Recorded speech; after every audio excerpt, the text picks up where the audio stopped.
हरि कथा का श्रवण करना है ना, तो भगवान की भक्ति करना पड़ेगा, भगवान की कथा का श्रवण करना पड़ेगा। तो भगवान की कथा का श्रवण कैसे? एक ऐसे स्थान का ध्यान में रखना चाहिए जहां हॉर्न, गाड़ियों की आवाज सुनाई न देवे, आसपास की आवाज सुनाई न देवे, शांतिपूर्ण स्थान होना चाहिए। वह सबसे पहला विशेष ध्यान देना चाहिए। आगे जाकर बोले भागवत कथा में सुंदर भजनों का गान करना चाहिए, सुंदर कथाओं को श्रवण करना चाहिए। ये दूसरी बात बताई गई। आगे जाकर तीसरी बात बताते हैं, बोले भागवत कथा में ज्ञान पूर्वक कथा का श्रवण करना चाहिए। जो व्यक्ति ज्ञान पूर्वक कथा श्रवण करता है उसे ही भागवत कथा का पुण्य प्राप्त होता है। आगे जाकर चौथी बात बताई, ध्यान पूर्वक श्रवण करना चाहिए। पांचवी बात बताई गई, कान को खुले रखना चाहिए। यह भागवत कथा के 5 नियम बताए गए। स्थान, गान, ज्ञान, ध्यान और कान, इनका विशेष ध्यान रखना चाहिए।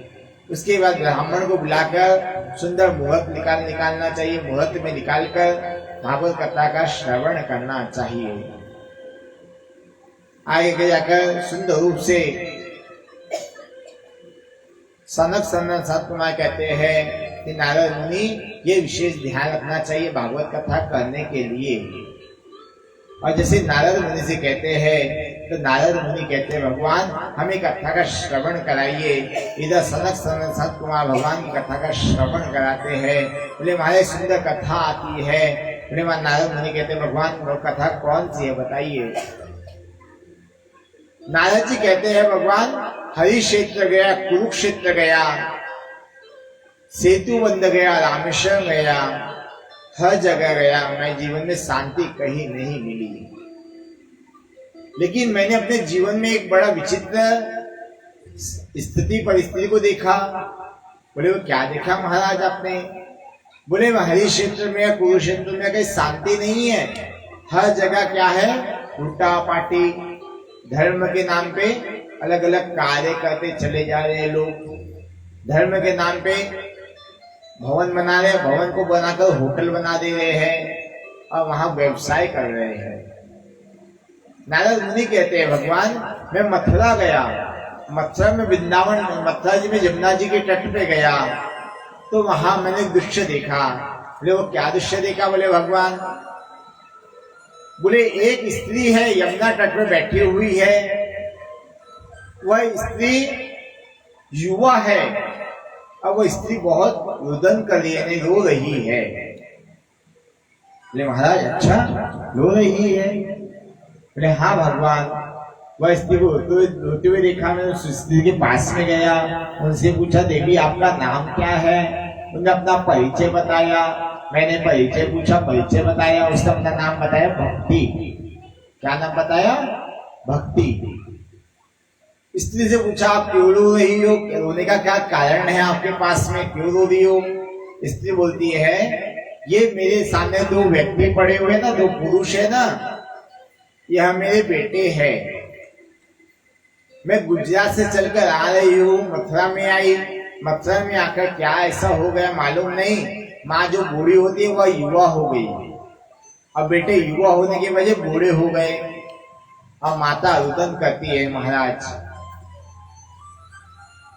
नारद जी कहते हैं भगवान मैंने उस माता के द्वारा उनके जो बच्चे थे उनका नाम पूछा। एक का नाम है ज्ञान, एक का नाम है वैरागी।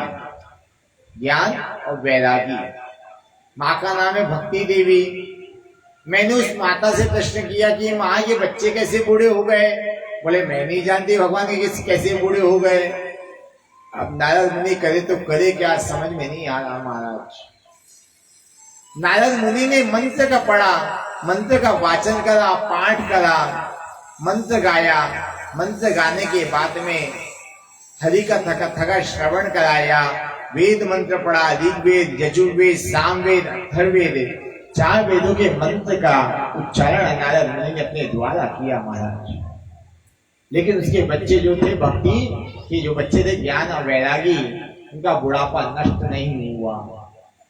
और जैसे बुढ़ापा नष्ट नहीं हुआ महाराज,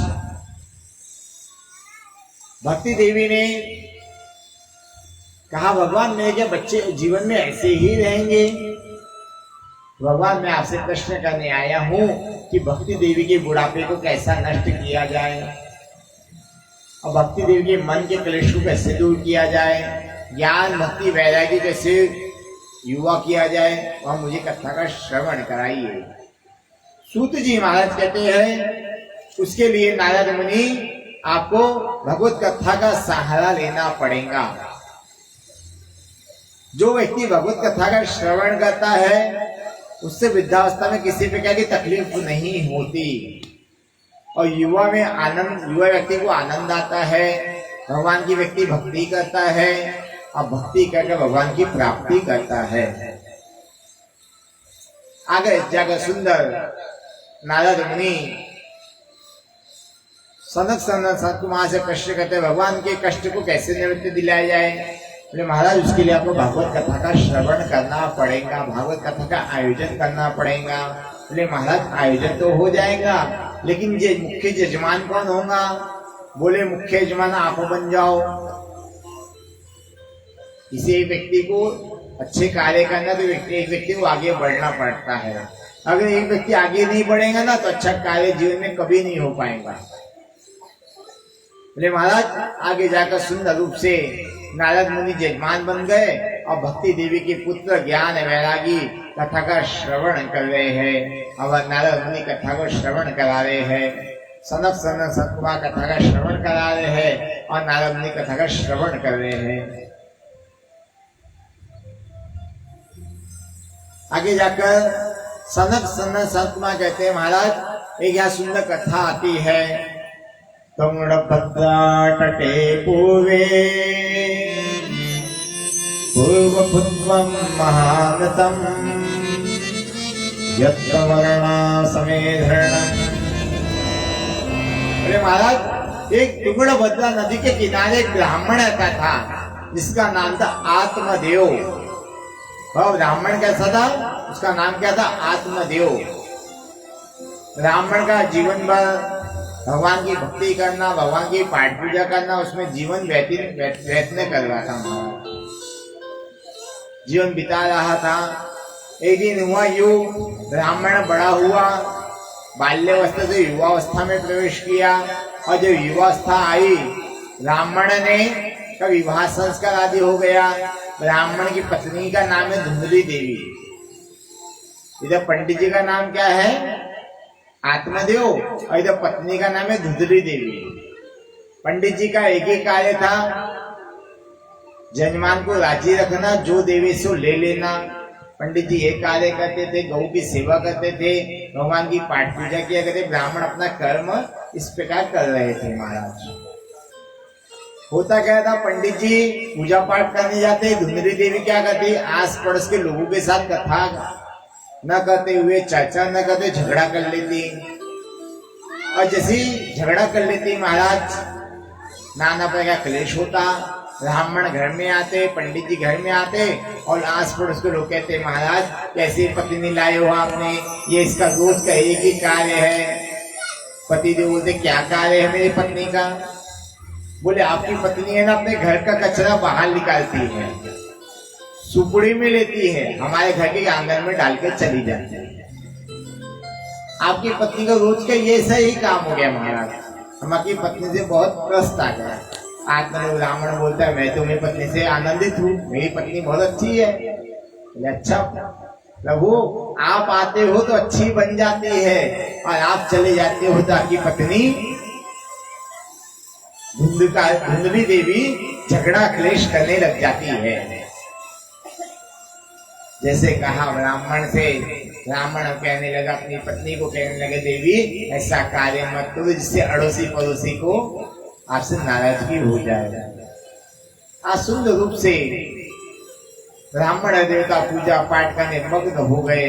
अब मग्न होने के बाद में ब्राह्मण देवता का जीवन आगे अग्रसर बीतने लगा और बीतते बीतते देखा ब्राह्मण ने अब युवावस्था समाप्त हो रही है, वृद्धावस्था प्रारंभ हो रही है।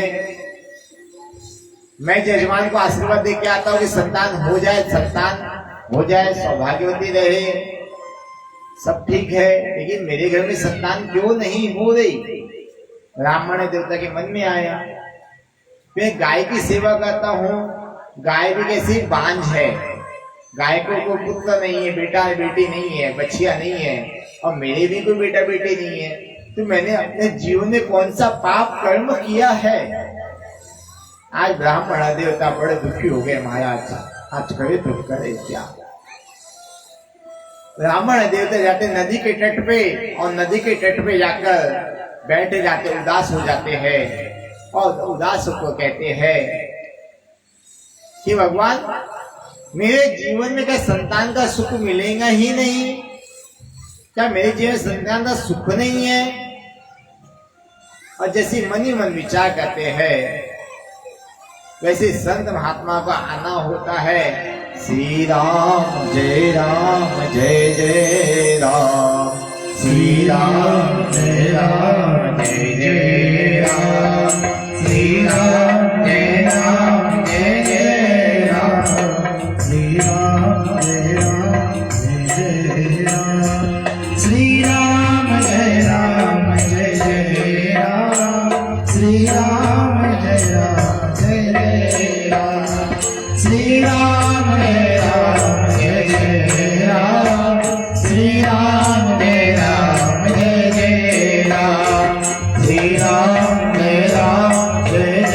राम, श्री राम जय जय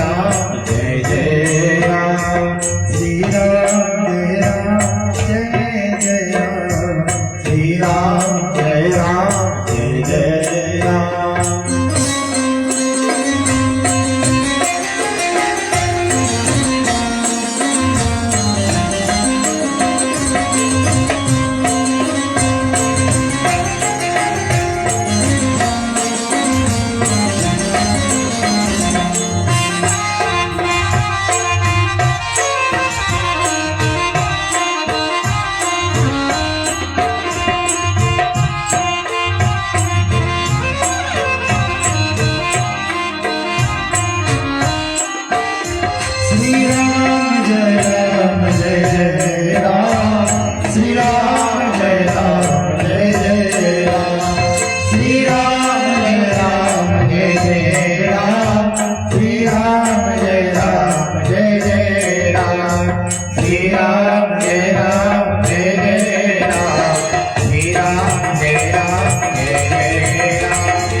श्री राम जय जय राम गाते गाते वहां चलते हैं।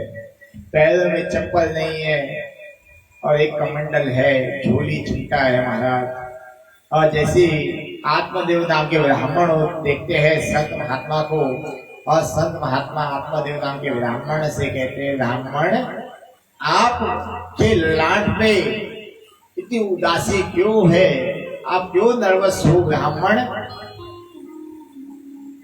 आत्मदेव नाम का ब्राह्मण कहता है, भगवान मेरे पास हर प्रकार का सुख और साधन है, लेकिन जीवन में एक सुख नहीं है जो सबसे महत्वपूर्ण है। बोले महाराज वो कौन सा सुख है? आत्मदेव का ब्राह्मण कहता है, बोले भगवान मेरे पास हर प्रकार का सुख, धन धान्य सब कुछ है, लेकिन संतान का सुख नहीं है। और जो व्यक्ति को संतान का सुख नहीं है ना, घर में बेटा ही नहीं, करोड़ों की संपत्ति है ना, कोई मतलब की नहीं है महाराज, कोई मतलब की नहीं। जो बेटा अपने माता पिता अग्नि न देवे ना, और बेटा भी नहीं कहलाता, वह क्या कहलाता है? कुपुत्र।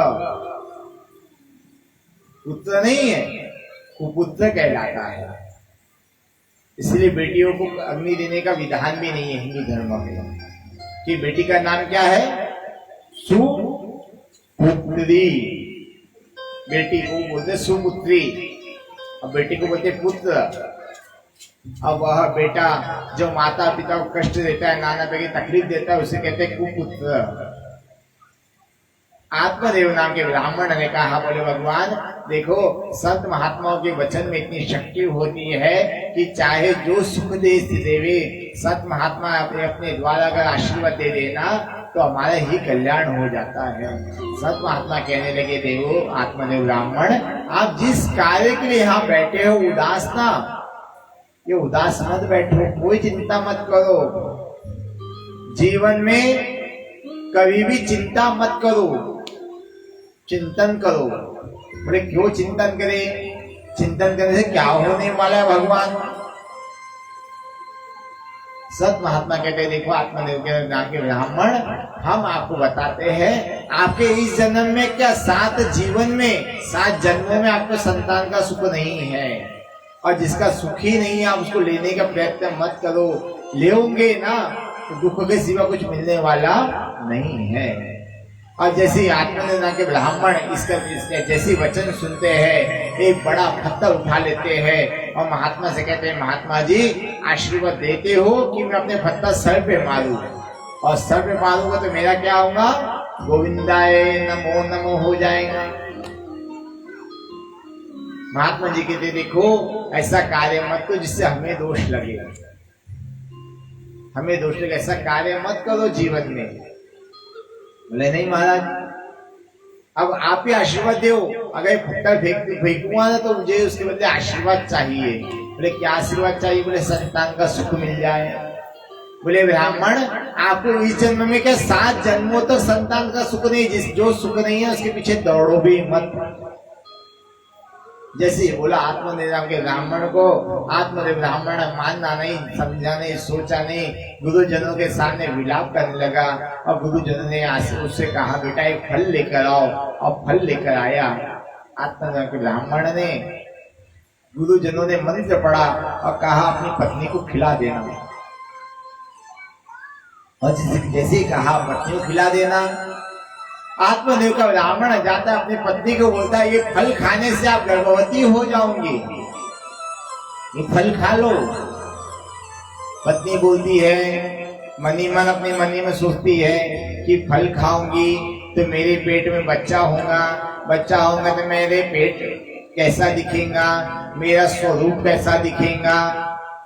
मैं आज 4 रोटी 4 फल के खा लेती हूँ, कल बच्चा अगर बड़ा होगा, पेट में बड़ा हो गया तो 1 फल का भी नहीं खा पाऊंगी। मैंने सुना है कि गर्भावस्था में बहुत तकलीफ होती है। मनी मन धुंधली देवी अपने फायदे की हर चीजें सोचने लगी, अपने फायदे के। और आत्मदेव के ब्राह्मण को वचन दिया कि प्रभु आप जैसा कहते हो ना वैसा ही करूंगी। आपने कहा ना फल खा लो तो खाऊंगी, लेकिन अभी नहीं, अभी पेट भरा है, थोड़ा सा माल पकवान खाए है ना, अभी पेट में जगह नहीं है प्रभु। अच्छा क्या बात है देवी, बोले फल खा लूंगी। आप वहां खिड़की में फल को रख दो।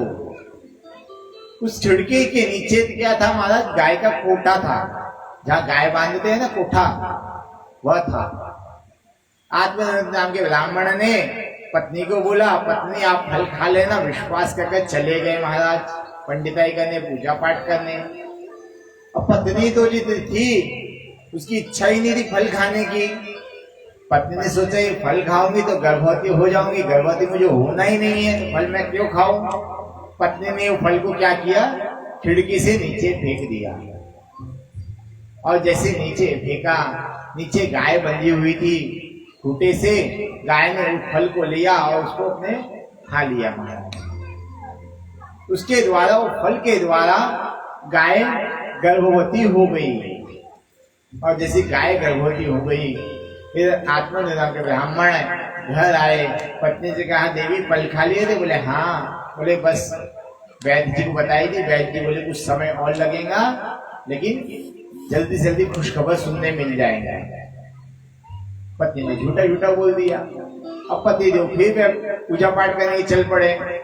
अब पत्नी ने सोचा कि पति फिर आएंगे, फिर पूछेंगे वैद्य जी ने क्या बोला, तो मैं क्या बताऊंगी अपने पति को। एक झूठ, दो झूठ, कितने झूठ बोलूंगी पति से। इससे अच्छा सहेली से जाके पूछती हूँ। माताओं की विशेषता होती है कि कोई भी घर की बात है ना, घर में नहीं करते, अड़ोसी पड़ोसी के पास जाएंगे। मन में कोई बात आई ना, अपने पति से, बेटे से शेयर नहीं करेंगे। कहाँ जाके शेयर करेंगे? मोहल्ले में, गांव में। आजकल तो मोबाइल में करते हैं हमारे, शेयरिंग मोबाइल से करते हैं। इसे सैलेड आ गया है ना, क्यों दीदी, है ना, काम की बात है, करना चाहिए शेयर। महाराज सुंदर रूप से आज धुंधली देवी जाते हैं अपनी सहेली से, कहती है देवी, हे सहेली, आपके कितनी संतान है? उसकी सहेली बोलती मेरे 9 बच्चे हैं। बोले इसकी भोजन की व्यवस्था? बोले एक भी नहीं है, और 10वां और होने वाला है। तो धुंधली बोलती देखो देवी, आपके 9 बच्चे को जितना पैसा लगेगा ना जीवन बनाने में, अन्न धन तन मन जो लगेगा ना, वह सब मैं दे दूंगी, लेकिन उसके बदले आपको मुझे कार्य करना पड़ेगा। बोले क्या करना पड़ेगा? बोले आपके जो 10वां बच्चा होगा ना, मुझे दे देना। ऐसा बोल दिया। सहेली ने बोला उसके बदले मुझे क्या दूंगी? बोले जो मांगे सो दे दूंगी, धन मांगोगे धन दूंगी, जो मांगोगे सो दे दूंगी। सहेली थी लालची थोड़ी स्वभाव की। बोले ठीक है, वादा करती हूँ ये बच्चा होते से आपको दे दूंगी। इधर धुंधली आती है घर पे, और पीछे महाराज आत्मजय नाम के ब्राह्मण आते हैं घर पे। जैसे आत्मजय नाम के ब्राह्मण आते हैं, धुंधली क्या करती है? पेट को तकिया बांध देती है, कपड़े पहन देती है, चद्दर ओढ़ के सो जाती है, और कहती है प्रभु बहुत वेदना हो रही है, बहुत तकलीफ हो रही है, बहुत कष्ट हो रहा है, क्या ये सुख आपको चाहिए ही था क्या? ये सुख के बिना जीवन नहीं चलता था क्या? पति ने कहा ये सुखी तो सबसे बड़ा सुख है। और जैसे कहा महाराज आज करे तो करे क्या? आज धुंधली देवी ने पति से कहा पति देव आप खूब पूजा पाठ करके आ जाओ, और कुछ समय के बाद आपको जल्दी से जल्दी खुशखबर सुनने मिल जाएंगी। पति देव ने बात मान लिया धुंधली देवी की, और धुंधली देवी पति के जाने के बाद में सहेली के पास जाती है, और सहेली से कहती है मैंने पति को कह दिया है कि मेरे पेट में बालक है, मैं गर्भावस्था में हूँ, ऐसा अपने पति से मैंने कह दिया है। आप मेरी बात मानोगी ना, धन लोगी ना, लेकिन उसके बदले आपके जो बच्चा होगा मुझे दे देना। सहेली ने बोला ठीक है भैया। अब करे तो करे क्या महाराज, समझ में नहीं आ रहा धुंधली को। सहेली को वेदना हुई, वैद्य जी आए और उसके सुंदर पुत्र हुआ, और जैसे पुत्र हुआ धुंधली देवी भी उसके बाजू की खटिया पे लेट गई, और ब्राह्मण को संदेशा भिजाया कि आज आत्मदेव नाम के ब्राह्मण आपके घर में पुत्र का जन्म हुआ है। पंडित जी वहां दौड़े दौड़े चले आए पुत्र को देखने की कामना से, और जैसे ही पंडित जी को जानकारी मिली, बोले आपके घर में एक नहीं महाराज दो पुत्र हुए हैं। बोले एक पुत्र कौन था? बोले जिसकी आप सेवा करते थे ना उसके भी बेटा हुआ है। बोले किसकी सेवा करता था? बोले पत्नी की सेवा तो मैंने किया ही नहीं। किसकी सेवा करते थे? गौ की सेवा किया करते थे पंडित जी। बोले महाराज गाय को जो फल खाई थी ना, खिड़की से जो गिर गया था फल, वह गाय के द्वारा खाया हुआ फल उसका एक पुत्र हुआ। उसके गाय के जैसे कान थे, गाय जैसा मुख था, पूरा शरीर मनुष्य का था।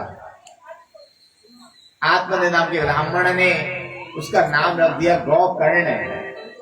क्या नाम रखा? गौकर्ण। और जैसे गौकर्ण नाम रखा महाराज आज करे तो करे क्या?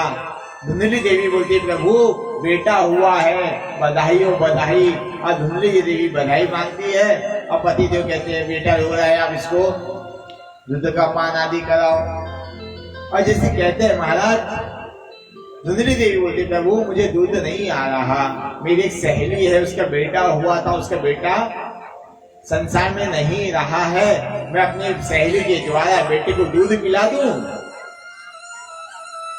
दूध पिलाने की कामना सहेली के पास में आके सहेली को घर में लेकर आ जाती है महाराज। और घर में लेकर आकर अपने सहेली को खूब सारा धन धान्य देती है, पैसा धन दौलत जो होता है वह सब कुछ दे देती है। और बेटा उससे ले लेती है। बच्चे का नामकरण का समय आता है, और बच्चे का नामकरण का समय आने के बाद महाराज आज क्या होता है, धुंधली देवी कहती है प्रभु आपने जिसकी सेवा किया उसका नाम आपने रखा, क्या नाम रखा, गौकर्ण। और जिसकी सेवा मैंने की अपने पेट में पाला उस बच्चे का नाम मैं रखूंगी। और जैसे कहा बोले मैं रखूंगी, बोले महाराज आज धुंधली देवी ने उसका नाम रख दिया धुंधकारी। पंडित जी महाराज जाते हैं, इसकी कुंडली बनाते हैं और कुंडली बनाकर देखते हैं गोकर्ण पंडितो ज्ञानी धुंधकारी महाकल। महाराज गोकर्ण नाम का जो बालक है वह ज्ञानी होगा, विद्वान होगा, बुद्धिमान होगा, और धुंधकारी महाखल होगा। खल माने खराब होगा। बच्चे की कुंडली में बच पड़ते हैं, जिस समय दूध की बोतल हाथ में लेना उस समय बच्चा दारू की बोतल हाथ में लेगा, इसकी कुंडली में लिखा है। जिस समय खेल खिलौने से खेलना चाहिए बच्चे ने उस समय अस्त्र और शस्त्र से खेलेगा बच्चा, उसकी कुंडली में लिखा है।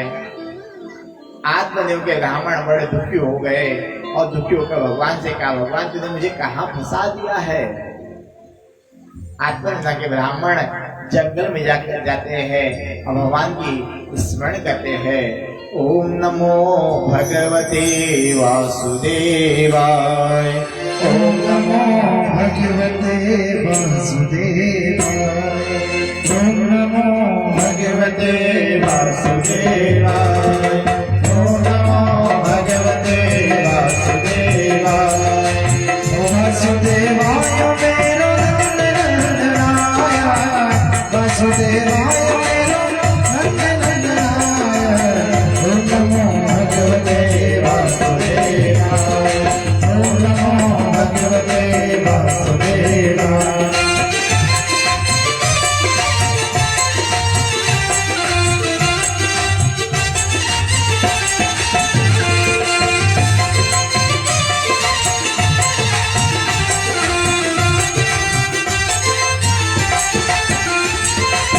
वासुदेवाय मेरो नंदनाय, वासुदेवाय मेरो नंदनाय, वासुदेवाय मेरो नंदनाय, वासुदेवाय मेरो नंदनाय। ओम नमो भगवते वासुदेवाय, ओम नमो भगवते वासुदेवाय, ओम नमो भगवते वासुदेवाय, ओम नमो भगवते वासुदेवाय। आज आत्मदेव के ब्राह्मण ओम नमो भगवते वासुदेवाय के जप करने लगे। इधर धुंधली देवी ने देखा पति देव घर छोड़कर चले गए हैं, अब बेटा दिन पर दिन बड़ा हुआ, दूध की बोतल हाथ में नहीं, समय बेटे ने क्या किया शराब की बोतल हाथ में लिया। इस समय खेल खिलौने से खेलना चाहिए उस समय अस्त्र शस्त्र से खेलने लगा। बड़ा हुआ, विवाह के योग्य हुआ। धुंधली देवी ने कहा बेटा आपका विवाह करवा दो। बोले मैया मुझे विवाह की आवश्यकता नहीं, वैसे मैं सब विवाह कर लूंगा, चिंता मत करो। बेटे ने 5 प्रकार की वैश्याओं को घर में ला लिया। धर्म अर्थ काम को त्याग कर दिया और त्याग करके 5 प्रकार के वैश्या को घर में लाकर रख लिया। वैसे में संग करने लगा महाराज। धुंधली देवी से पैसे मांगने लगा, धन मांगने लगा, दौलत मांगने लगा। और धन दौलत मांगते मांगते एक दिन धुंधली देवी को धुंधकारी ने क्या किया कुएं में धक्का देके नीचे गिरा दिया और धुंधली देवी का गोविंदाय नमो नमो हो गया महाराज। 5 प्रकार की वैश्याओं ने कहा कि हमें तो धन चाहिए, हम आपकी माँ से मिलने तो आए नहीं थे, हमें तो धन की कामना है, हमें धन लाके कहीं से भी दो लेकिन धन लाके दो। जैसे कहा महाराज वैसे ही धुंधकारी ने एक राजा के महल में चोरी किया, डकैती डाला, और डकैती डालने के बाद में खूब सारा धन की पोटली लाया और धुंधली को वैश्य को दे दिया। और जैसे वैश्य को दिया, महाराज करे तो करे क्या। वैश्य ने पूछा इतना धन कहाँ से लाए हो? बोले राजा का चुराया हुआ धन है ये। वैश्य ने सोचा कि राजा को जानकारी मिल जाएंगी तो राजा हमारा सर धड़ से अलग कर देगा। और जैसे सर धड़ से अलग कर देगा महाराज, जैसे वैश्य ने सोचा, मन ही मन आज वैश्य ने उसे एक खुशी से बांध दिया, हाथ और पैर बांध दिया। उसके मुंह में अंगार का लौटा, अंगार का सोटा जलता हुआ उसके मुंह में डाल दिया महाराज। और जैसे अंगार का सोटा जलता हुआ डाल दिया महाराज,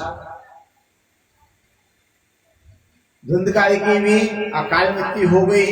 अब गौकर्ण भाई पंडित और ज्ञानी हो गया, और धुंधकारी भाई ज्ञानी भगवान का पाठ पूजा में लग गया। भगवान का पाठ पूजा करने जानकारी मिली कि पिताजी भी घर में नहीं रहे, माता भी घर में नहीं रही, एक भाई था धुंधकारी, वह भी नहीं है। तो गौकर्ण जी महाराज अपने द्वारा अपने उसके लिए गया श्राद्ध किया, और गया श्राद्ध करने के बाद में अपने घर में लौट कर आया और देखता है यहाँ तो भाई की मुक्ति नहीं हुई। रात में गया अपने कक्ष में, अपने कमरे में गया, उसे भाई दिखाई देता है बैल बनकर, कभी गधा बनकर, कभी ऊंट बनकर, कभी बिच्छू बनकर उसे भाई को दिखाई देता है। गौकर्ण जी हाथ में जल लेते हैं और जल लगे छिड़क देते हैं पूरे कमरे में, और कहते हैं महाराज इस कमरे में कौन है? और जैसे कह देते हैं, वहां से आकाशवाणी होती है, गौकर्ण पंडितो ज्ञानी धुंधकारी महाखल। हे गौकर्ण, आप पंडित हुए, ज्ञानी हुए, मैं खल हो गया, मैं खराब हो गया, मैं जीवन सत्यानाश हो गया। अब क्या करे महाराज, कैसा करे? भाई मेरी मुक्ति के लिए कोई उपाय करो। आज गौकर्ण जी महाराज सूर्य को, भगवान को जल देते हैं और सूर्य भगवान से प्रार्थना करें, भगवान सूर्य आप मुझे बताओ मेरे भाई की मुक्ति कैसे होगी? सूर्य भगवान कहते हैं आकाशवाणी के द्वारा कि अपने भाई की मुक्ति के लिए भगवत कथा का आयोजन करो। अर्ज मेरी सुन ले, दीदार है कन्हैया,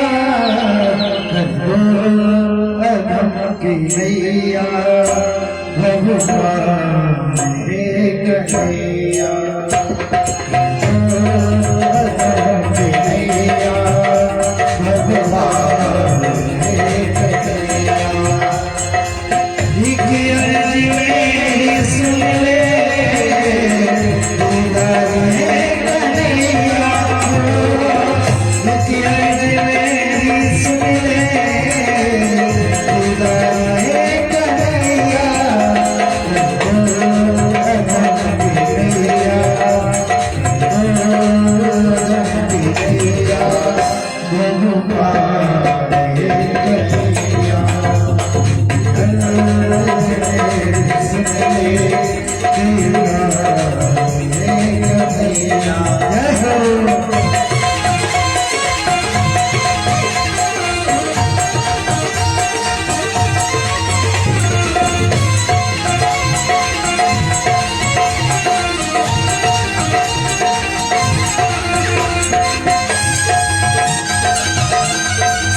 जय हो।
प्रयास गौकर्ण जी महाराज ने भागवत कथा का आयोजन किया।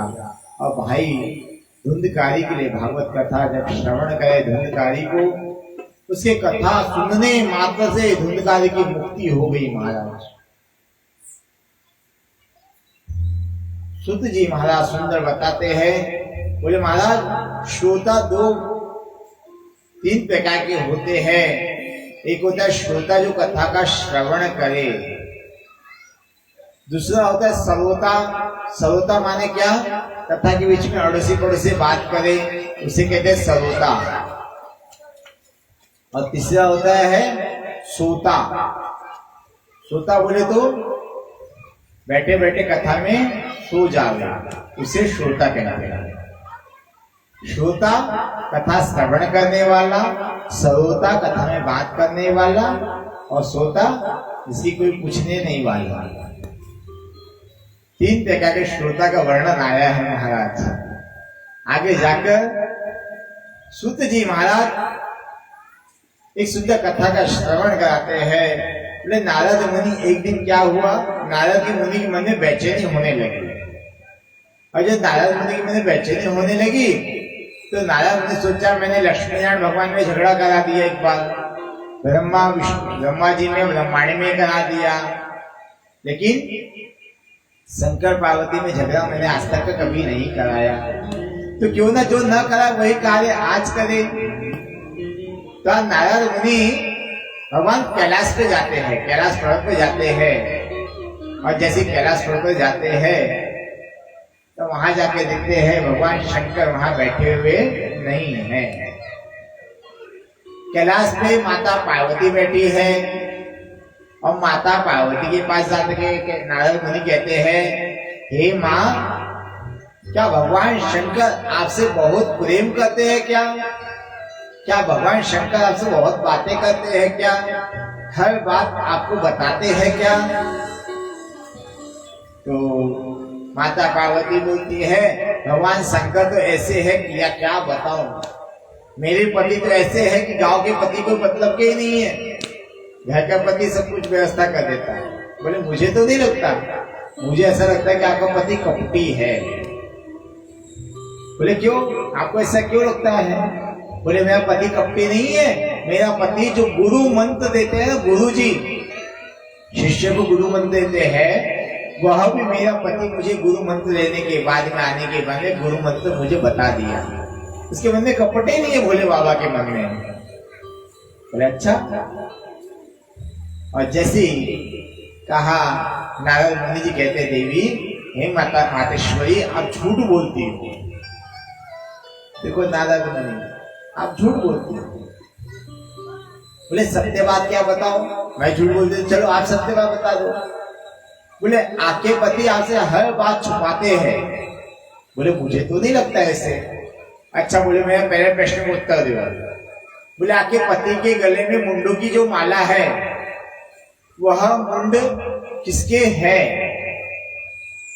आपके पति आपको दूर छोड़ देते हैं, नंदी भृंगी के साथ में रहते हैं, लेकिन मुंड को अपने साथ हरदम लगाए रहते हैं, अपने हृदय से हृदय स्पर्श करके रहते हैं, ऐसा क्यों? बोले वो तो मालूम नहीं, मैंने कहीं पूछा भी नहीं। बोले पूछना। नारद मुनि अपना काम कर दिया। और जैसे पूछना नहीं मालूम तो पूछना। बोले देखो आपके पति कपटी आपको बताएंगे भी नहीं, देख लेंगे। आज भगवान नारद मुनि कैलाश पर्वत से नीचे आते हैं और नंदी भृंगी और भगवान शंकर कैलाश पर्वत चढ़ते हैं महाराज। और जैसे चढ़ते हैं भगवान शंकर, देखिए महाराज करे तो करे क्या? नंदी सुभृंगी नेत्र करते हैं, धरत ध्यान है सुख राशि, शीतल मंद सुगंध पवन, शीतल मंद सुगंध पवन, जहाँ बैठे हैं शिव अविनाशी।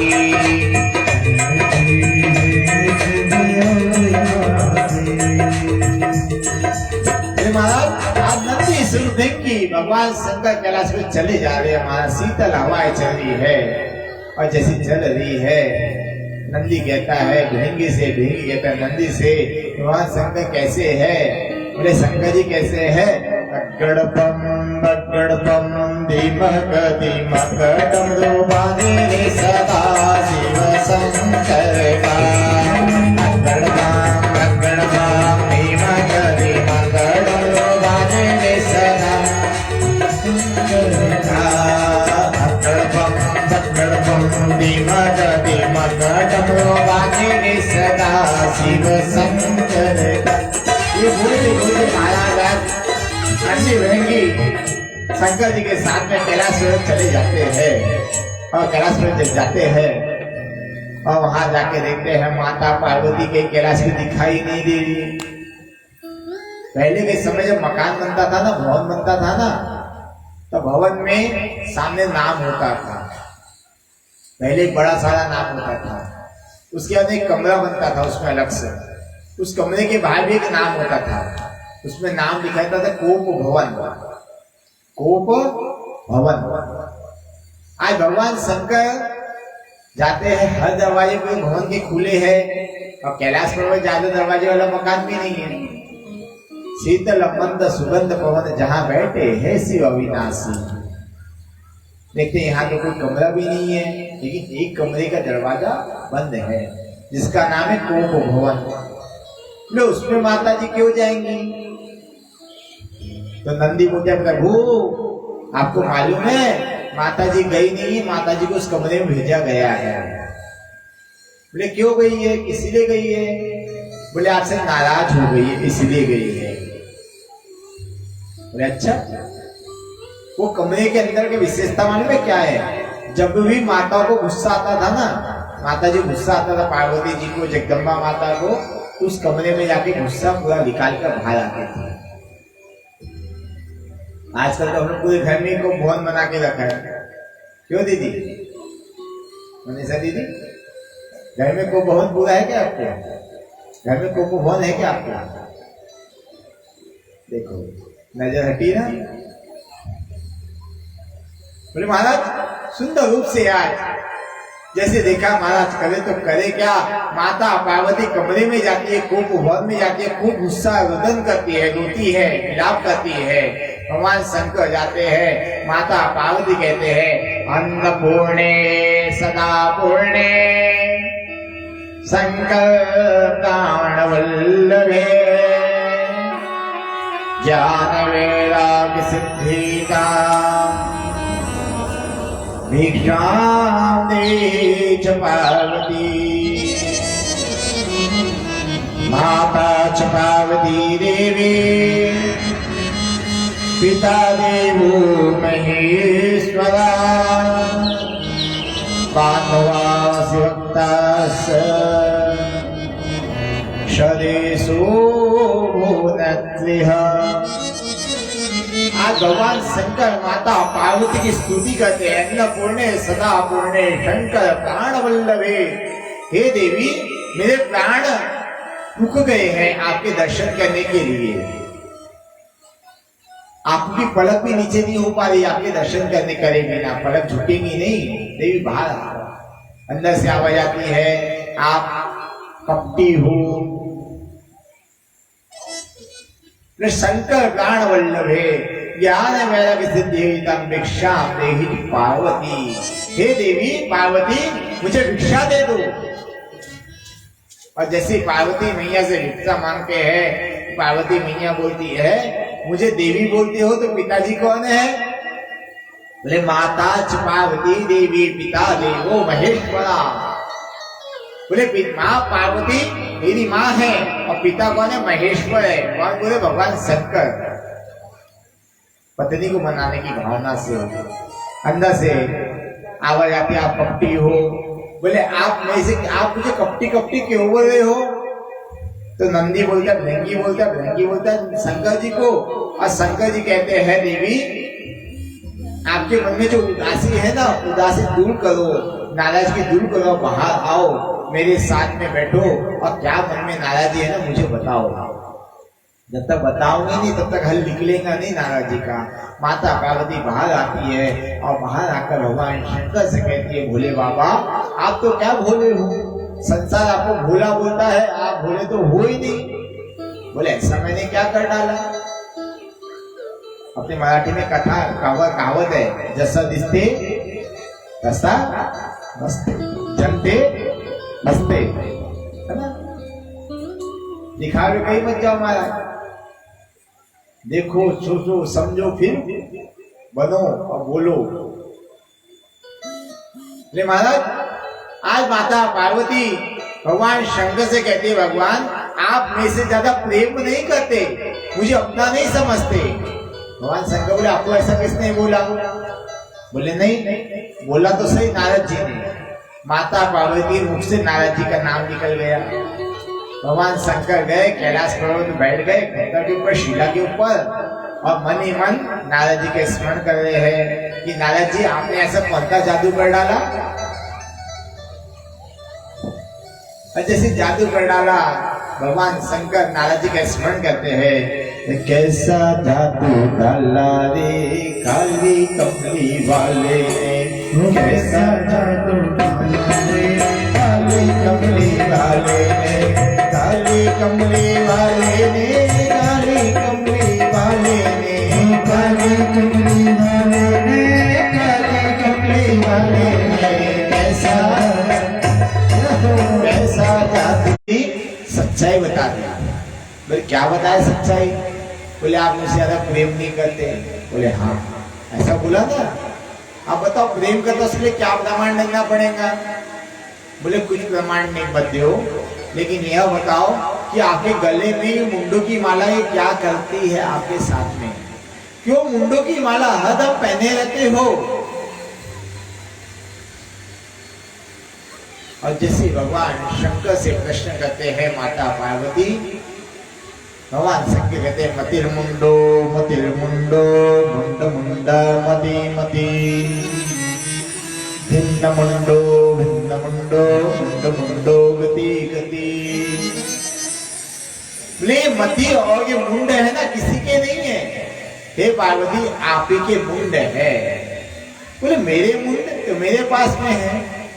बोले इस जन्म का मुंड आपके मेरे पास में है, आपके पास में है, लेकिन इसके पहले के जन्म का मुंड ये मेरे गले में है, उसके पहले के जन्म का मुंड मेरे गले में है।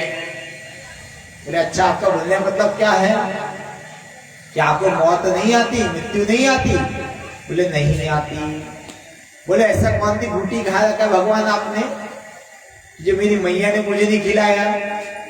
माता पार्वती भगवान शंकर से कहती है, भगवान शंकर बोलते हैं देवी मैंने कोई घूटी वगैरह पाया नहीं है, कोई घूटी नहीं खाया है, मैंने तो हरि का कथा का श्रवण करा है, भगवत कथा का सहारा लिया है जीवन में।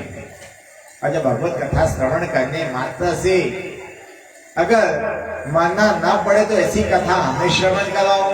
माता पार्वती भगवान शंकर से कहती है कि हरि कथा मुझे भी सुनाओ। भगवान शंकर सुंदर रूप से माता पार्वती से कहते हैं, पार्वती जी आप कथा सुनने के इच्छुक हो क्या, आपको मरना नहीं है क्या। बोले नहीं मरना है, वह कथा हमें श्रवण कराओ। और जैसे कहते हैं माता पार्वती से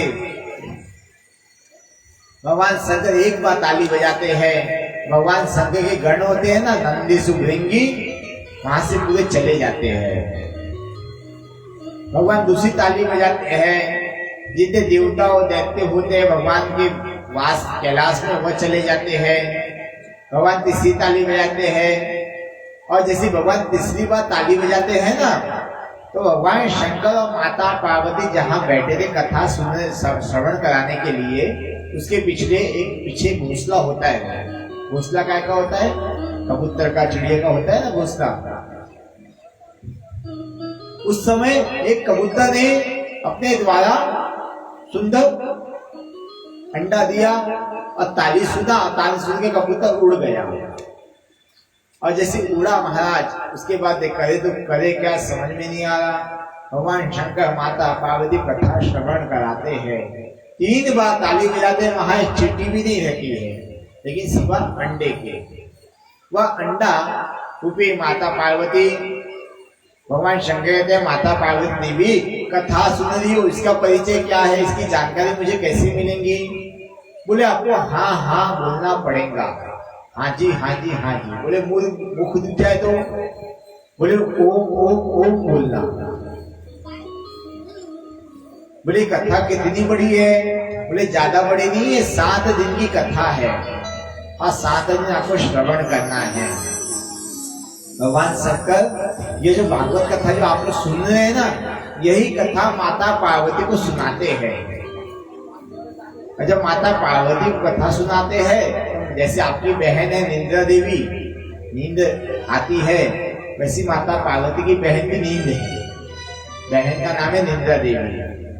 माता पार्वती गोद में जाके बैठ जाती है, तो नींद आती मनुष्य सबसे पहले कर्म क्या करता है? पैर को हिलाता है, और पैर को हिलाने का क्या करता है? मुंड को हिलाता है, मुंड झुकाता है बार बार, फिर आंख को बचाता है, फिर आंख झुकाना प्रारंभ कर देता है, झुकते झुकते आंख बंद हो जाती है, नींद आ जाती है ना? बोले महाराज उसी प्रकार आज माता पार्वती जी ने कथा का श्रवण करना प्रारंभ किए। 1 दिन की कथा हुई, 2 दिन की कथा हुई, तीसरे दिन की कथा प्रारंभ हुई और माता पार्वती निंदा दे के वशीभूत हो गई, माता पार्वती नींद आ गई। भगवान शंकर ने देखा माता पार्वती जी ओम ओम बोल रही है, इसका मतलब वह कथा श्रवण कर रही है। एकदम माता पार्वती को नींद आई, जो अंडा था वह फूट गया, उसमें से एक छोटा सा बच्चा, शुक्र रूपी बच्चा बाहर आया। बच्चा पहला शब्द जो सुनता है वही शब्द गुनगुनाता है, बच्चे की आदत होती है, चाहे वह इंसान का हो, चाहे पशु का हो, चाहे पक्षी का हो। तो बच्चे ने क्या किया? ओम ओम ओम जो श्रवण कर रहा था वह सुना, और सुनने के बाद ओम ओम ओम बोलना प्रारंभ कर दिया। 7 दिन की कथा पूर्ण हुई। भगवान शंकर ने जैसी जयकारा बोले कृष्ण कन्हैया लाल की, जैसी जयकारा लगाया और जयकारा लगाकर देखा महाराज करे तो करे क्या, माता पार्वती की नींद खुल गई जयकारा लगाते ही। माता पार्वती ने सोचा कि मनी मन प्रभु आपने कथा पूरी सुना दिया? बोले हाँ। बोले क्या सुना कथा में? बोले प्रभु क्या बताऊं, मैं पूरी सुनी नहीं पाई कथा किसी कारणवश। जैसे ही बोला मैं पूरी कथा श्रवण नहीं कर पाई, और वैसे ही भगवान शंकर ने देखा कथा सुन कौन रहा था, ओम ओम ओम का उच्चारण कहाँ से हो रहा था। जैसे भगवान शंकर ने आंखें बंद करके देखा कि उनसे पीछे पक्षी है जो घोंसले में बैठा हुआ है, ओम ओम बोल रहा था। वह पक्षी को भगवान शंकर के पास त्रिशूल है, भगवान शंकर का क्या है? त्रिशूल है। भगवान शंकर अस्त्र है, त्रिशूल है। भगवान शंकर त्रिशूल लेकर मारने दौड़े, और जैसे मारने दौड़े महाराज वह बच्चा छोटा सा पक्षी का जो बच्चा था वह दौड़े दौड़े चले जा रहा। बोले भगवान ये कथा तो आपने मुझे सुनाई, मैंने सुना, मेरा क्या दोष? बोले नहीं मुझे तो छोड़ूंगा नहीं, तुझे तो मारूंगा। बोले जो कथा सुन रहा है उसके मृत्यु आती ही नहीं, आपने ही कहा था, और आप मुझे मारने दौड़ रहे हो। भगवान बोले जो नियम मैं बनाता हूँ उसको मिटाना भी जानता हूँ। जैसे भगवान आती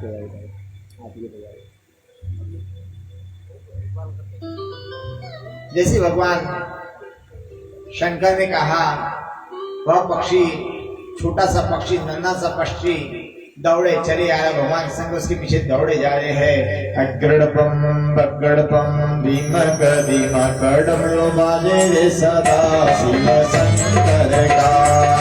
अग्रडपम बग्गड़पम भीमकदीमकड़म लो बाजे रे सदा शिव शंकर का।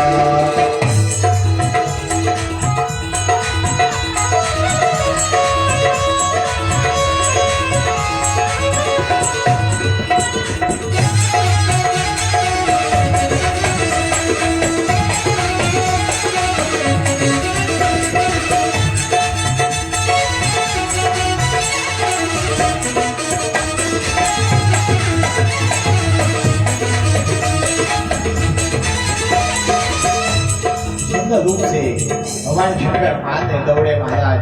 वह पक्षी उस समय एक बट्टिका देवी थी, उनके मुख के द्वारा पक्षी बट्टिका देवी के गर्भ में जाकर बैठ गया।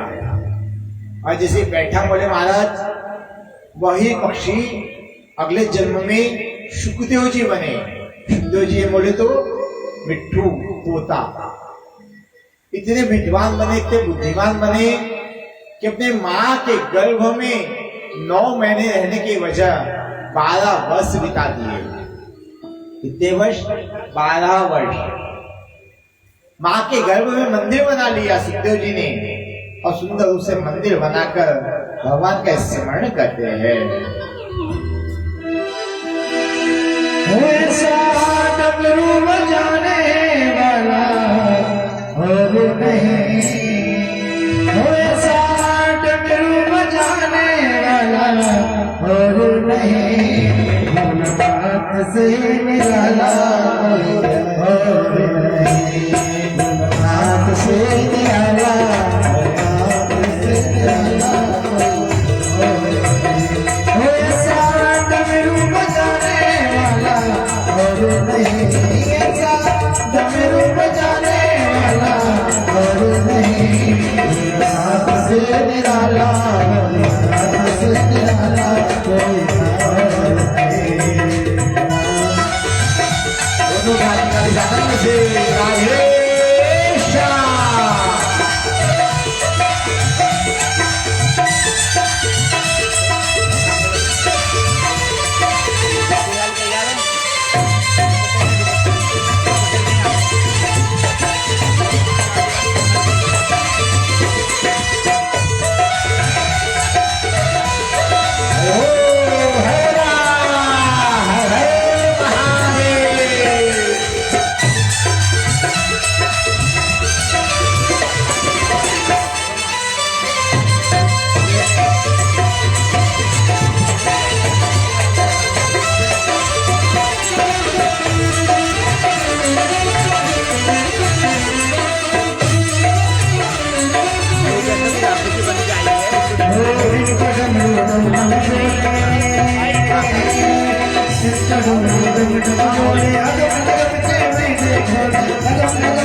भगवान शुद्ध जी ने माँ के गर्भ में 12 वर्ष तक वास किए महाराज।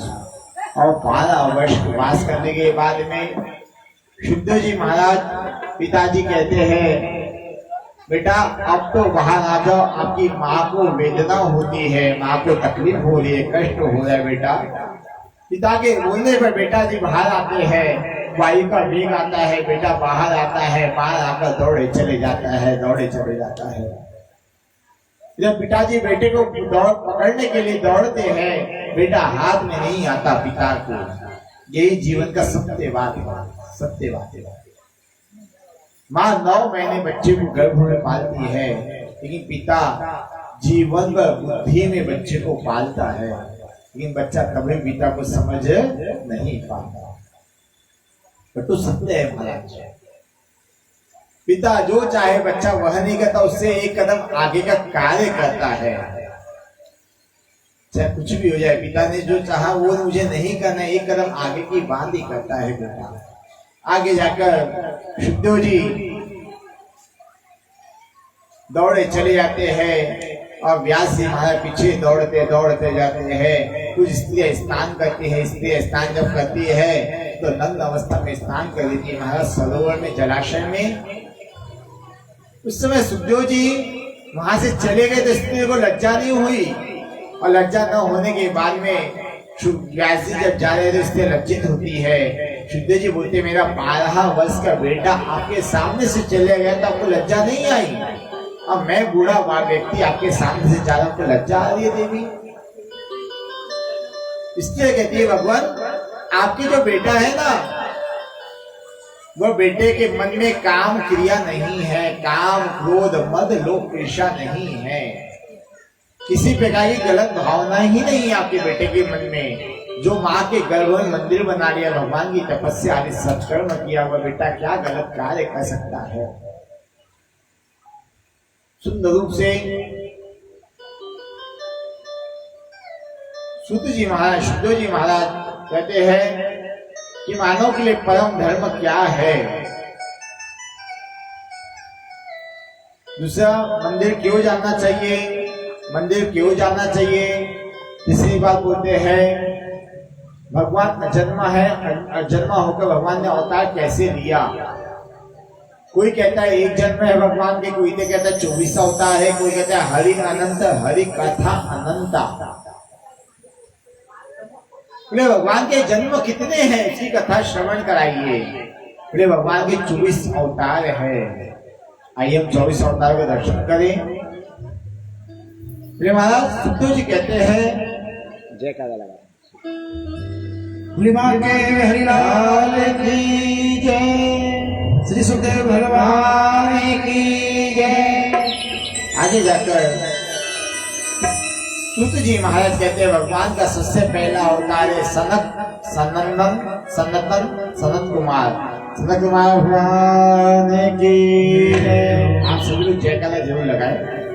भगवान का दूसरा अवतार है माधव अवतार, बोले माधव भगवान की जय। भगवान का तीसरा अवतार है नारद अवतार, बोले नारद भगवान की जय। भगवान का चौथा अवतार है नर और नारायण का, नर और नारायण भगवान की जय। भगवान का पांचवा अवतार कपिल देव भगवान, कपिल देव भगवान की जय। भगवान का छठवां अवतार दत्तात्रेय दिगंबरा, दिगंबरा श्रीपाद वल्लभ दिगंबरा दत्तात्रेय भगवान की जय। भगवान का सातवां अवतार यज्ञ अवतार, यज्ञ नारायण भगवान की जय। भगवान का आठवां अवतार ऋषभदेव जी भगवान, ऋषभदेव भगवान की जय। भगवान का नौवां अवतार पृथ्वी अवतार, पृथ्वी भगवान की जय। भगवान का 10वां अवतार मत्स्य अवतार, मत्स्य भगवान की जय। भगवान का 11वां अवतार कश्यप भगवान, कश्यप भगवान की जय। भगवान का 12वां अवतार धन्वंतरी अवतार, धन्वंतरी भगवान की जय। भगवान का 13वां अवतार मोहिनी अवतार, मोहिनी भगवान की जय। भगवान का 14वां अवतार है नरसिंह भगवान, न भूतो न भविष्यति, बोले नरसिंह भगवान की जय। भगवान का 15वां अवतार वामन भगवान की जय। भगवान का 16वां अवतार परशुराम अवतार, बोलो परशुराम भगवान की जय। भगवान का 17वां अवतार है महर्षि वेदव्यास जी महाराज की जय। भगवान का 18वां अवतार है जिनकी हम स्थापना कर रहे हैं। किसकी स्थापना कर रहे हैं? रामचंद्र भगवान की जय। भगवान का 19वां अवतार है बलराम जी अवतार, बलराम भगवान की जय। और भगवान का 20वां अवतार हमारे लाला का है। लाला कौन है? कौन है? छोटा कन्हैया, कृष्ण कन्हैया लाल की जय। भगवान का 21वां अवतार है हरि अवतार, हरि अवतार भगवान की जय। भगवान का 22वां अवतार हंस अवतार, हंस अवतार की जय। भगवान का 23वां अवतार बुद्ध अवतार, बुद्धम शरणम बोलते ना, वह भगवान का 23वां अवतार है। लेकिन वह लोग अपने को हिंदू धर्म से अलग मानते हैं। लेकिन ये भागवत जी में वर्णन आया है, अनेक पुराणों में वर्णन आया कि बुद्ध भगवान जी भगवान का 23वां अवतार है। बोले बुद्ध भगवान की 24वां अवतार भी भगवान का हुआ ही नहीं है, जिसको होने में 4.5 लाख साल लगेंगे। कितने साल? 4.5 लाख। 7 साल की बच्ची नानी और दादी बनेंगी, नानी तथा दादी बनेंगी।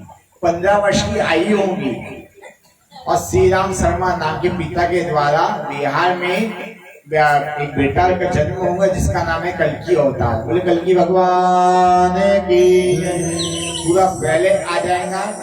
अब धरती जलमग्न हो जाएंगी और पुनः भगवान स्थापना के सत्युग, द्वापर युग और त्रेता युग, फिर कलयुग का आगे स्थान मिलेगा।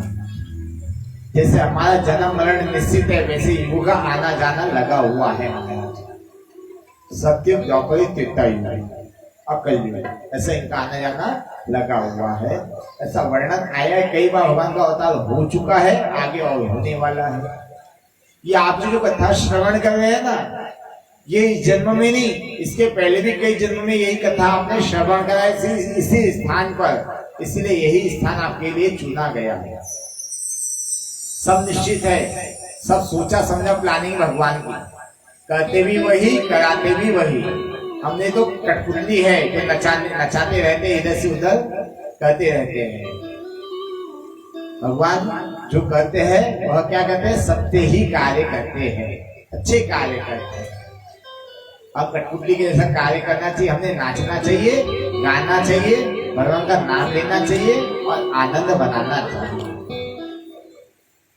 महाराज आगे जाकर सुखदेव जी ने 4 वेदों की रचना करी, ऋग्वेद, यजुर्वेद, सामवेद, अथर्ववेद।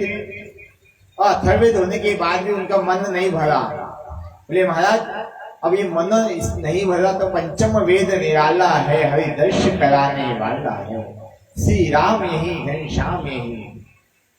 बोले भागवत जी की रचना सुखदेव जी ने करी और पंचम वेद की रचना कर सुखदेव ने भगवान का सुंदर रूप से स्मरण किया। आगे जाकर नारद जी का संवाद आता है, समय का थोड़ा अभाव है तो आगे बढ़ते, कल इसकी कथा श्रवण कराएंगे। बोले आगे जाकर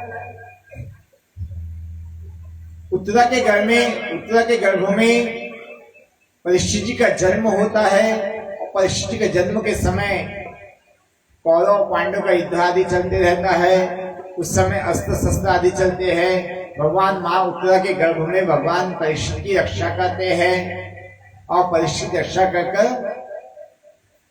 जब जन्म का समय आता है, परीक्षित का जन्म होता है और जन्म होने के बाद में महाराज परीक्षित की कथा आती है। बोले महाराज कुंती कथा आती है। बोले महाराज कुंती को भगवान ने कहा कि तुम्हें क्या चाहिए, तो कुंती ने मालूम जीवन में क्या कहा भगवान से, भगवान कुछ चाहिए तो वह कुछ नहीं चाहिए, दुख के सिवा कुछ नहीं चाहिए, देना हो तो दीजिए, जन्म जन्म का साथ। बोले महाराज आज कुंती भगवान का स्मरण करती है, अब हम भी भगवान का स्मरण करते हैं। वो मेरे सर पर रखने वाली अपने दोनों वो देना हो तो दीजिए जन्म जन्म का साथ वो देना हो तो दीजिए जन्म जन्म का साथ वो मेरे सिर पर रखने वाली मेरे सिर पर रखने वाली अपने दोनों वो देना हो तो दीजिए जन्म जन्म का साथ देना हो तो दीजिए जन्म जन्म का साथ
भगवान कृष्ण ने कुंती माता से जब कहा कि आपको क्या चाहिए, कुंती माँ कहते देना हो तो दीजिए जन्म जन्म का साथ और दुख के सिवा कुछ न दीजिए प्रभु।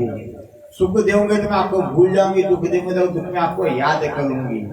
कुंती माँ को भगवान ने शुभ आश्रय प्राप्त कराया। आगे जाकर भीष्म पितामह की कथा आती है। भीष्म पितामह कर्म प्रधान विश्व रचिराखा जो कर्म सफल चाखा। अपने द्वारा जीवन में कोई गलत कार्य जब भीष्म पितामह के हो गए महाराज, उसका पश्चाताप अंत समय भीष्म पितामह ने कैसे किया? 54 दिन तक शेष सैया पे पड़े रहे, तीरों के बीच में सैया पे भीष्म पितामह पड़े रहे। क्यों? क्योंकि भीष्म पितामह को वरदान था भगवान का इच्छा मृत्यु का। जब तक भीष्म पितामह की इच्छा नहीं होगी तब तक मृत्यु महारानी इनके पास में आएंगी नहीं, ऐसा उनको वरदान था। भीष्म पितामह ने अपने रक्त को शरीर को शुद्ध किया और शुद्ध करने के बाद में भगवान का स्मरण किया और भगवान के पास में भगवान जब आते हैं और भगवान से भीष्म पितामह कहते हैं कि भगवान मेरी बेटी का मैं आपके साथ कन्यादान करना चाहता हूँ।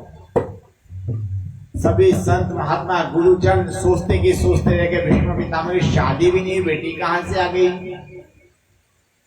बोले भगवान ये मति और बुद्धि जो है ना हर व्यक्ति के पास में है और यह हर व्यक्ति की बेटी है, मति और बुद्धि।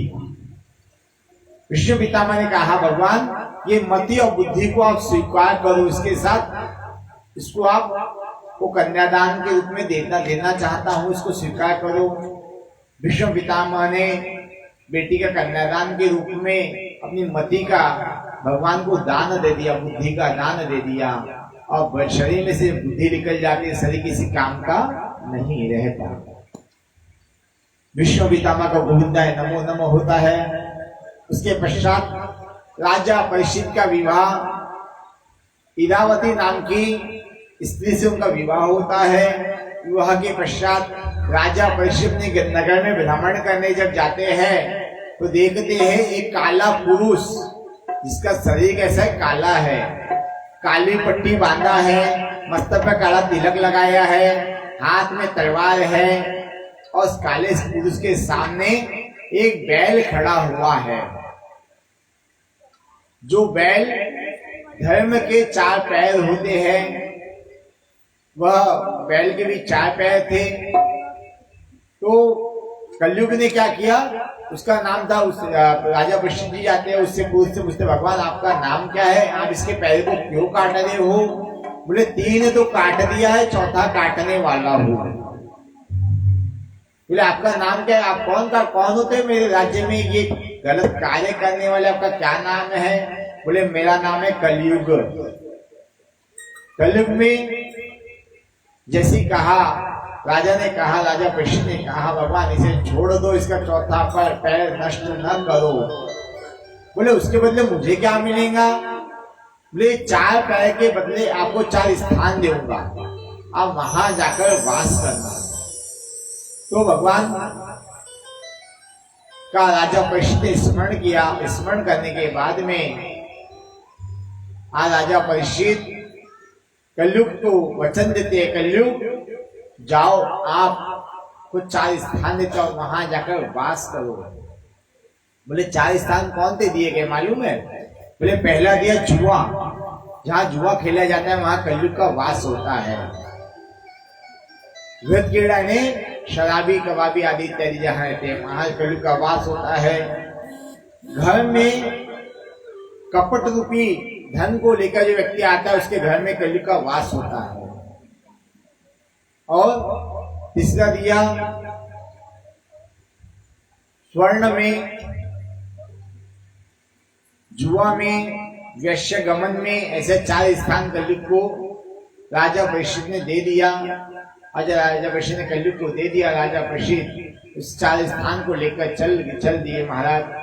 जैसे कलयुग गया वहां से पहले जुआ के स्थान पे जाके बैठ गया, फिर शराबी के स्थान पे जाके बैठ गया, आगे जाकर जो स्वर्ण होता है उसमें जाके बैठ गया। और स्वर्ण में जब कलयुग का वास हुआ, राजा परीक्षित जी अपने बड़े बुजुर्गों के धन कक्ष में गए। और धन कक्ष में जाके देखा हिंदी मोती का जो मुकुट होता है उसको धारण किए मस्तक पर, और मस्तक पर धारण किए राजा कलयुग ने, परीक्षित जी ने कलयुग के बुद्धि को दुर्बुद्धि बना दिया। और दुर्बुद्धि बनाने के बाद में क्या हुआ? राजा परीक्षित की बुद्धि नष्ट हो गई, खराब हो गई। राजा परीक्षित जाते हैं संगी ऋषि के यहाँ पे, और संगी ऋषि के यहाँ पे जब जाते हैं नाम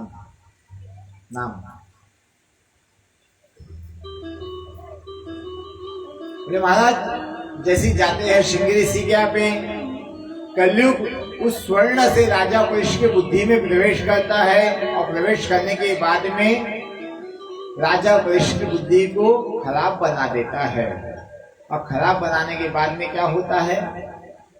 राजा परीक्षित श्रृंगी ऋषि के यहाँ पे जाते जल की याचना करते हैं। संगी ऋषि उस समय तपस्या आदि पाठ पूजा में लीन होते हैं, ध्यान नहीं देते, किसी कारणवश देखते नहीं हैं। जब देखते नहीं महाराज, आज करे तो करे क्या?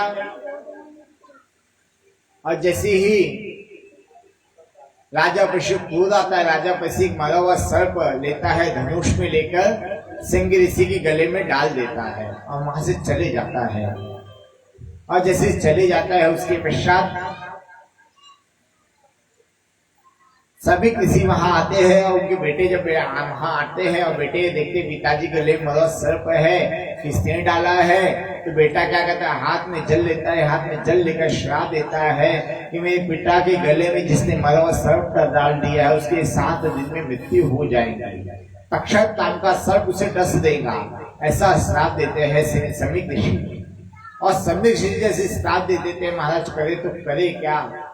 राजा परीक्षित को जानकारी होती है। राजा परीक्षित अपना राजपाट कांच पाट सब त्याग कर आज सुखदेव जी महाराज के पास में आते हैं। और सुखदेव जी महाराज के पास में आकर भगवान के सुखदेव जी महाराज से कहते बोले भगवान मुझे कथा का श्रवण कराओ जिससे मेरे अंत समय में मुक्ति हो जाए, मुझे संसार में पुनः जन्म लेकर आना न पड़े। सुखदेव जी महाराज ये 7 दिन की जो आपकी कथा हम श्रवण कराएंगे आपको ना, यही कथा सुखदेव जी महाराज राजा परीक्षित को श्रवण कराते हैं। और राजा परीक्षित श्रवण करते हैं हरि कथा जी।